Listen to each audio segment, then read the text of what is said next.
안녕하세요. 얼마 전 남편이고 시부모님이고 진절머리가 나서 이혼하게 된 30대 여성입니다. 솔직히 남편하고는 별 문제 없이 잘 지내왔다고 생각하고, 그래서 적어도 남편은 당연히 제 편이 되어줄 줄 알았는데, 팔은 안으로 굽는다더니 정말 그 말이 딱이구나 싶은 게 너무 실망스럽더라고요. 그리고 막말로 남편 하나 보고 한 결혼이었는데, 남편이 이렇게 나오면 더 이상 같이 사는 게 무슨 의미가 있나 싶대요. 그래서 남편한테 그렇게 네 식구만 중요하면 네 식구랑 살으라고, 나 괴롭히지 말라 하고 이혼하자 했죠. 남편하고는 좀 이상하게 들릴지도 모르겠지만 소개팅 어플로 알게 된 사이예요. 사실 제가 워낙 숫기도 없고 낯을 많이 가리다 보니 연애하기가 쉽지가 않더라고요. 아니, 좀 더 정확히 표현하자면 좀 가까워지면 안 그런데 유난히 첫 만남이 어려운 타입이라고 해야 할까요? 게다가 제가 또 여중여고 여대를 나와서는 회사마저 압도적으로 여직원이 많은 곳에 다니고 있다 보니 한마디로 남자 만나기가 하늘의 별 따기였죠. 그래서 하루는 아는 언니랑 퇴근길에 맥주 한잔 하면서 반쯤 농담으로 신세 한탄하듯 이런 이야기를 했더니 언니가 자기는 남자친구를 소개팅 어플로 만났다더라고요. 깜짝 놀랐죠. 그래서 언니는 운이 좋았던 거라고, 그러다 괜히 이상한 사람한테 잘못 걸리면 어쩌려고 그랬냐니까. 그게 아무나 가입할 수 있는 건 아니고 학력, 직장 그리고 자기소개서 같은 별의별 자료를 다 내야 된다는 거예요. 그러면서 오히려 지인들 통해서 하는 소개팅보다 부담도 없고 좋다며 저더러 한번 가입해보라고 혹시 누가 아냐 그러는데, 앞에서는 어우 됐어요 했지만 솔직히 좀 솔깃하긴 하대요. 그래서 그 만남이 있고 며칠 지나서 반신반의하는 마음으로 핸드폰에 어플을 설치했네요. 가입하고 한 일주일쯤 됐을 때 남편한테 쪽지가 왔어요. 사진이 너무 자기 스타일이라는 고리타분한 인사말과 함께요. 그리고 솔직히 어플 설치하고 나서 그런 비슷한 쪽지를 여러 차례 받았던 터라 그때도 그냥 넘기려고 했는데, 남편 사진을 보니까 웃는 게 사람이 뭔가 인상이 서글서글해 보이는 게 눈길이 가더라고요. 그래서 답장을 했고 쇳불도 당김에 빼랬다고 이튿날 바로 만났죠. 그런데 더 신기했던 건 이미 핸드폰으로 몇 차례 대화를 주고받았어서 그런가 그렇게 어색한 것도 없고 꼭 알고 지내던 사람을 만난 것 마냥 마음이 편한 거예요. 뭐 다 끝난 마당에 이런 이야기가 무슨 소용인가 싶지만 좋았던 시절도 분명 있긴 했어요. 아무튼 이후로 저희는 2년을 사귀었고 사귀는 동안 적어도 저희 두 사람 사이에는 큰 문제가 없었습니다. 하지만 그럼에도 불구하고 때때로 서로 마음이 상하는 경우가 있었는데 그건 남편의 하나뿐인 여동생 바로 신우 때문이었죠. 일단 저희 신우에 대해서 이야기를 하자면 저희 남편하고는 10살 차이, 저하고는 8살 차이로 솔직히 제 사촌동생보다도 어리고, 하지만 물론 단지 어리다는 그 사실 자체가 문제가 되는 건 아니에요. 제가 말하기 껄끄러워하는 진짜 이유는 시부모님이나 남편은 신우가 나이에 비해 생각이 깊고 행동도 조심스럽다 했지만 제가 보기엔 솔직히 여우가 따로 없었거든요. 제가 앞서 말씀드렸다시피 여중여고 여대의 여자가 많은 회사를 다닌다고 했잖아요. 그래서 자랑이 아니라 딱 보인단 말이죠. 하지만 제가 그렇다고 그런 신우를 미워했냐 하면 절대 아닙니다. 오히려 남편 동생이니까 선을 좀 넘어도 말을 좀 막 해도 못 본 척 못 들은 척 눈 감아주기가 일쑤였지요. 하지만 그런 일이 반복되니까 나중엔 할 소리 못할 소리 아예 분간을 못하더라고요. 심지어 한 번은 시부모님도 계신 자리에서 제 미간을 들먹이며 언니 어렸을 때 혹시 어디 아팠냐? 왜 지능이 좀 부족한 사람들이 미간이 넓지 않냐는 들어보도 못한 헛소리를 짓거린 적도 있어요. 그리고 그렇게 신우가 선을 넘으면 어머님 아버님이라도 한 소리 따끔하게 하셨어야 하잖아요. 그런데 오히려 두 분이 막 웃으시더니 우리 딸은 눈썰미도 좋다며 저한테 너 혹시 정말 그런 거 아니지? 저번에 사과도 못 깎던데 설마 그래서 그런 거 아니냐 하시는데, 정말이지 결혼 전에 신우하고 확실히 선을 그어놓는 건데 하고 얼마나 후회했는지 몰라요. 그래서 신우더러 말이라고 함부로 하는 거 아니라고, 내가 아가씨 학벌 가지고 놀리면 기분 좋겠냐 했거든요. 그랬더니 또 어머님 아버님이 저더러 너는 웃자고 한 소리에 왜 죽자고 달려드냐는데, 정말 이놈의 집구석 답도 없다 싶더라니까요. 하지만 그런 이유로 제가 남편이랑 이혼을 결심한 건 아닙니다. 결혼한 지 반년쯤 되던 때, 그러니까 여전히 남편이랑 저는 그래도 신혼 분위기를 내던 시기였는데요. 난데없이 신우가 다니던 회사를 때려치고는 서울에서 모델 일을 하고 싶다며 독립을 한다는 거예요. 참고로 저희 신우가 모델을 할 만큼 키가 크다거나 어디가 특출나냐 하면 그런 건 아니었는데, 제가 그 분야는 잘 모르다 보니 이러쿵저러쿵 하기도 뭐하고 그래서 그냥 그러냐 하고 말았죠. 그런데 어이가 없는 게 그 독립이라는 게 저희 집에서 저희랑 같이 산다는 뜻이었어요. 어머님이 연락을 해오셔서는 신우가 서울에 살겠다고 하는데 여자 혼자 살게 할 순 없으니 저희더러 데리고 있으라셨거든요. 저는 고민하고 말고 할 것 없이 안 된다고 했어요. 신우는 둘째치고 그냥 신우라는 사람을 제가 감당해낼 자신이 없다면서요. 하지만 어머님은 막무가내셨습니다. 왜 살아보지도 않고 싫다고 하냐. 너는 결혼했으면 신우도 가족이다 생각해야지 네 동생이어도 이랬겠냐. 그리고 저는 그런 어머님께 꼭 살아봐야 이 사람이랑 나랑 만나 안 만나를 아는 거냐. 그리고 제 동생은 이런 부탁을 할 애가 아니다. 솔직히 어른한테 이래도 되나 싶을 정도로 한마디도 안 지고 받아쳤지요. 그리고 그러자 어머님이 정말 치사하게도 저희를 앉혀놓고는 죽어도 같이 못 살겠다 싶으면 결혼할 때 지원해주신 1억을 토해내라셨습니다. 참고로 저희 친정부모님도 똑같이 1억 지원해주셔서 그 돈에 저희가 모은 돈을 합해서 집을 구한 거였어요. 진짜 어이가 없더라니까요. 그런 이야기까지 듣고 집에 온 저는 까놓고 말해서 얼마나 분했는지 몰라요. 그래서 남편한테 나 당장 내일 은행 가서 1억 대출받을 거야. 그리고 그 1억 돌려드릴 거야. 진짜 치사해서. 막말로 어머님이 1억 주신 게 나 뭐 용돈 주신 거야? 나 쓰라고 주신 돈 아니잖아. 당신 아들 장가 보내려고 주신 돈이면서 이제 와서 그 돈을 빌미로. 어쩌면 이러실 수가 있어? 나도 치사해서 그 1억 안 받아. 대신 당신도 어디 가서 나랑 반반 결혼했네 하고는 헛소리 하지 마. 그리고 어머님도 이제 나한테 며느리돌이 같은 거 바라시지 말라고 해. 야, 너는 진짜 그렇게까지 해야겠냐? 너는 어떻게 한 번을 져주는 게 없어? 내가 이런 인간을 믿고 결혼을 했나 싶은 게 얼마나 우라가 치밀던지요. 그래서 이게 무슨 가위바위보도 아니고 져주고 말고 할 문제냐 다시 받아쳤어요. 그리고는 바로 이튿날 은행에 가면서 친정부모님께 전화를 드렸고 이러한 일이 있었다. 죄다 말씀드렸습니다. 처음엔 친정부모님까지 걱정하시게 할 필요는 없지 싶어서 제 선에서 마무리 지으려고 했는데 솔직히 문득 시댁은 온 가족이 아주 똘똘 뭉쳐 저한테 난리인데 저라고 부모님이 안 계신 것도 아니고 왜 일대 사로 싸워야 되나 모르겠더라고요. 그래서 그냥 다 말씀드렸어요. 그리고 역시나 저희 부모님도 크게 화를 내시대요. 결혼할 때 1억을 준 건 양가의 약속이기도 했던 건데 그걸 왜 자기들 입맛대로 하려고 드냐면서 자리를 만들어라. 부모들끼리 얘기를 좀 해야겠다 하시면서요. 그래서 결혼식 이후로 처음 온 가족이 다시 모였습니다. 그리고 무슨 생각, 무슨 작전인지는 몰라도 시부모님께서는 저희 부모님을 마주하자마자 하소연을 하시더라고요. 딸을 키워보셨으니 저희 심정을 아시겠지요? 어떻게 요즘 같은 세상에 딸을 혼자 지내라 하겠습니까? 그래도 다행히 서울에 지 오빠 부부가 있으니 거기서 좀 챙겨주면 좋겠어서 며느리한테 얘기를 한 건데, 그리고 말이 나왔으니 말이지만 말입니다. 막말로 저희가 그냥 저희 딸 다짜고짜 보낼 수도 있었어요.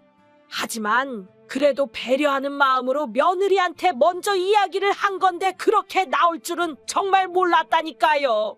저희도 너무 속상하고 지금 서운하고 그렇습니다. 사돈, 그게 말이라고 하시는 겁니까 지금?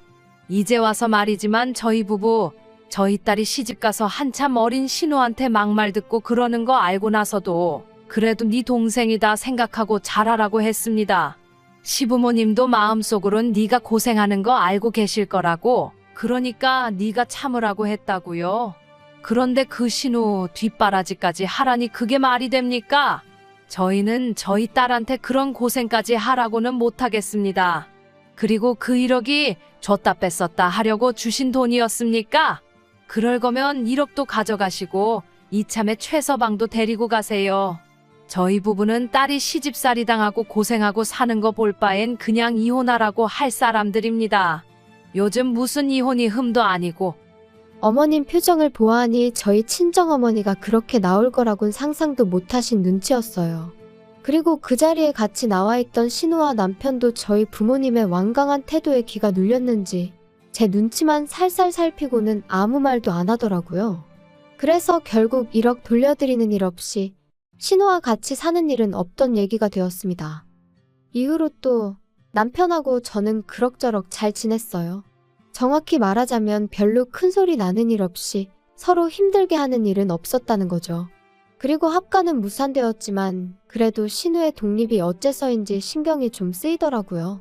그래서 누가 시킨 건 아니었지만 치안이 좋다는 여성 전용 자취방부터 시작해서 신우가 안전하게 지낼 만한 곳들을 알아보고 어머님께 싹 다 정리해서 알려드렸어요. 그랬더니 어머님이 고맙다. 이 정도로 네가 걱정해줄 줄은 몰랐다 하시며 얼마나 좋아하시던지요. 그리고 실제로 제가 말씀드린 곳 중 한 곳으로 신우 자취방을 구해주시더라고요. 그래서 이제 다 그럭저럭 상황이 잘 정리가 되었다 싶었는데 어찌저찌 신우가 서울살이를 시작한 지 1년쯤 되던 어느 날이었어요. 사실 신우를 데리고 살지는 않았지만 그래도 제 딴에는 또 마음이 쓰여서 한 달에 한두 번 정도는 밖에서 만나기도 하고 혹은 집으로 부르기도 해서 밥도 먹이고 얘기도 들어주고 그랬거든요. 그리고 제가 지금 이런 이야기를 하는 이유가 제가 얼마나 대단히 잘해줬다고 생색내자는 게 아니라 그럼에도 불구하고 신우에게 애인이 있다는 사실은 몰랐다는 거예요. 도통 티도 안 내고 말도 안 하니 제가 어떻게 알 도리가 없었다고요. 그런데 하루는 신우가 연락도 없이 저희 집에 찾아와서는 언니 하더니 자기가 임신을 했다는데 순간 제가 뭘 들은 건가 싶더라니까요. 그리고 신우의 임신으로 시댁은 말 그대로 쑥대밭이 되었습니다. 행여나 무슨 일이라도 생길까 주변 시세보다 더 비싼 돈 주고 자취를 시켜줬더니만 관리인이 하는 말이 저희 신우가 안 들어오는 날이 더 많았다질 않나. 알고 보니 신우가 애인이란 사람과 거의 동거하듯 생활했던 모양이더라고요. 그런데 그 화살이 왜 저한테 날라온 건지는 지금도 정말 이해가 안 되네요. 시부모님께선 처음엔 신우한테 도대체 뭐라고 다녔냐며 좀 나무라는가 싶더니 이내 이게 다 제 반대로 저희 집에서 살지 못해서 생긴 일이 아니냐며 제 탓을 하셨어요. 아니, 제 탓만 하셨으면 그나마 저도 어떻게든 유감이다 생각하고 말이라도 죄송하다 했을지도 모르겠습니다만 저희 친정부모님까지 들먹이며 목에 핏대를 세우실 땐 당신들 자식이 발랑 까져 친 사고를 저나 저희 친정부모님더러 어쩌라는 건가 싶은 게 진짜 시쳇말로 계급장 떼고 한판 붙었으면 싶더라니까요. 너랑 네 부모 때문에 내 딸 신세 다 조졌다. 너 이 일을 어떻게 책임질 거냐?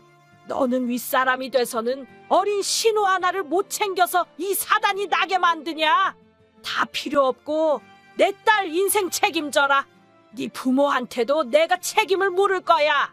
억지 좀 적당히 쓰세요. 그렇게 치면 어머님이야말로 하나뿐인 딸도 제대로 못 챙기시고 뭘 하신 거예요? 그리고 아가씨도 모델 된다고 서울에 왔으면 어떻게든 모델 될 노력을 해야지. 남자애 환장한 것도 아니고 임신이 뭐예요? 어우, 내가 다 창피해 진짜. 하지만 어머님의 억지는 여기서 끝이 아니었습니다.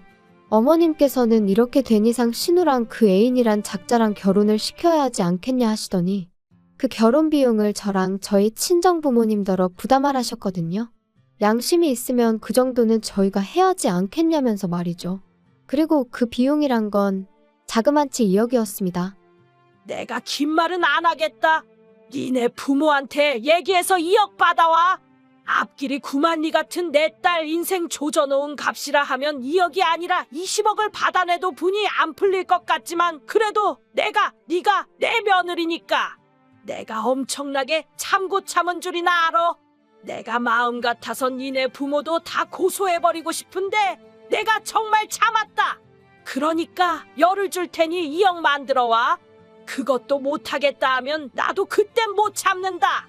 그리고 저는 그때까지도 그래도 중간에 낀 남편이 불쌍해서 어쨌든 신우가 안 됐어서 그냥저냥 참아드리려고 했던 건데 정말 더는 이렇게는 안 되겠다 싶더라고요. 그래서 어머님한테 고소할 테면 하시라고 했어요. 2억이요? 어머님 뭐 잘못 드셨어요? 진짜 어이가 없네요. 고소요? 하세요, 그럼. 하고 싶은 건 하셔야지. 참았다 병나면 어떡해요. 대신 저도 저희 부모님도 그땐 이렇게 말만 하고 있지는 않을 겁니다. 때도 적당히 쓰셔야지. 집에 돌아와서도 한참 동안 분한 마음이 어떻게 주체가 안 되더라고요. 그런데 그때 평소보다 늦은 퇴근을 한 남편이 저를 보더니 한숨을 푹 내쉬대요. 그리고는 오늘 어머니랑 또 한판 했다며 그러는데 짜증이 정말 확 나는 거예요. 남편의 말투라고 해야 하나, 그게 저를 아주 한심하게 여기는 시기였으니까요. 그래서 제가 남편더러 말을 그렇게밖에 못하냐니까. 야, 나도 답답해서 그래. 그러니까 처음부터 우리가 데리고 있었으면 얼마나 좋았겠냐고. 아니, 그게 지금 말이라고 해. 막말로 자취하는 여자들은 다 임신하니? 시부모님도 당신도 왜 자꾸 신우가 잘못한 걸 나랑 내 부모님한테서 원인을 찾아? 나는 뭐 할 말 없어서 가만히 있는 줄 알아? 이게 다 가정교육을 잘못 받아서 이렇게 된 거지. 너 진짜 말이 너무 심하다. 말 가려서 해. 가려서 말할 건 내가 아니고 당신하고 당신 부모님이야. 진짜 지긋지긋하다. 오늘은 당신 부모님이 나더러 친정 가서 2억 받아오라더라? 신우 인생 조져놨으니까 위로금으로 받아야겠대. 어머님 머리가 어떻게 되신 거 아니야? 야, 너 내가 말 조심하랬지. 그리고 솔직히 2억이 없어서 그런 거면 차라리 우리 부모님한테 가서 무릎 꿇고 죄송하다고 빌어. 빌면 봐주실지도 모르지. 네 부모님도 그래. 그렇게 뻔뻔하게 모르쇠로 나오실 게 아니고 우리 부모님한테 미안하다 숙이고 들어오셔야지. 막말로 그렇게 버티고 계시면 너랑 나도 못 살지 않겠냐? 너 말 잘했어. 나 너랑 정말 못 살겠거든. 고소고 나발이고 니네 하고 싶은 거 다 해봐. 그리고 너랑 나도 이쯤에서 갈라서자. 제발. 남편하고는 또다시 할 말 못할 말 해가며 정말 서로 때리지만 않았지 이웃이 경찰까지 불렀을 만큼 크게 다투고 말았습니다. 그리고는 서로 정말 지긋지긋해져서 일주일 만에 바로 이혼 서류 접수하고 한 달 동안 남편은 자기 본가에, 저는 제 친정에서 지냈죠. 아쉬움이라곤 눈꽃만큼도 없었고 오히려 더는 숨소리도 견딜 수 없을 정도로 꼴보기도 싫었거든요. 그리고 제가 친정에 있는 동안 시부모님한테 몇 번이나 연락이 왔는데 댁 아들하고 이혼하기로 했으니 저한테 이러지 마시라고. 자꾸 이러시면 경찰에 스토커로 신고하겠다 하니까 나중엔 좀 잠잠해지대요. 그리고 결혼할 때나 이혼할 때나 집값은 별 차이도 없었기에 그냥 팔아서 남편이 들고 온 돈 그대로 줘버렸어요. 대신 같이 결혼 생활하는 동안 월급 관리는 제가 했는데 그걸 가지고 적금이 어쩌고저쩌고 하는 걸. 니 처먹고 사는데 다 써서 없다고 악다구니 한 번 써주니 찍소리도 안 하더라고요. 그리고 어떻게 보면 제가 모처럼 남편이란 작자를 다시 떠올리고 이렇게 사연까지 쓰게 된 계기이기도 한데 발 없는 말이 천리 간다더니 우연히 신우 소식이 제 귀에 들려왔습니다. 일단 신우는 그 애인과는 결혼을 못했는데 애인이란 사람 부모가 요새는 출산 전에도 친자 검사를 할 수 있다더라며 신우한테 그걸 하자고 했던 모양이에요. 그리고 신우는 그게 자기에 대한 모욕이니었더니 해가며 못한다고 버티다가 해서 친자 관계가 맞으면 뭐 위자료를 청구하겠네 그랬다는데 이 대목에서 그놈의 집구석 위로금인지 위자료인지 남한테 돈 받아낼 궁리만 하고 사나 싶더라니까요. 아무튼 그래서 친자 검사를 했는데 아니었던 거죠. 그리고 더 웃긴 건 알고 보니 신우의 남자 관계가 워낙 화려해서 누구 한 사람을 특정해낼 수가 없었던 모양이에요. 몇몇은 스쳐가는 인연만도 못한 만남이었다 하니 말 다 한 거 아니겠어요? 정말이지 아무리 자기 멋대로 사는 시대라지만 어쩜 그렇게 무책임하게 살았나 싶더라니까요. 사실 남의 불행을 듣고 좋아하면 안 되는 건데 그 소식 전해 듣고 나니까 기도 안 차고 한편으론 꼬숩다는 생각도 들대요. 그러니까 심보를 곱게 써야지. 그리고 지금도 보나마나 저와 저희 부모님 탓이나 하고 있을 게 뻔해서 불쌍한 생각도 안 들거든요. 아무튼 뭐 이제 남편도 본가로 돌아갔겠다. 시부모님이고 남편이고 온 가족이 들러붙어 신우 뒤치다거리나 해주면 딱 되겠네요. 혹시나 이 사연을 듣게 된다면 축하한다고 꼭 말해주고 싶어요. 축하해, 한번 잘 살아.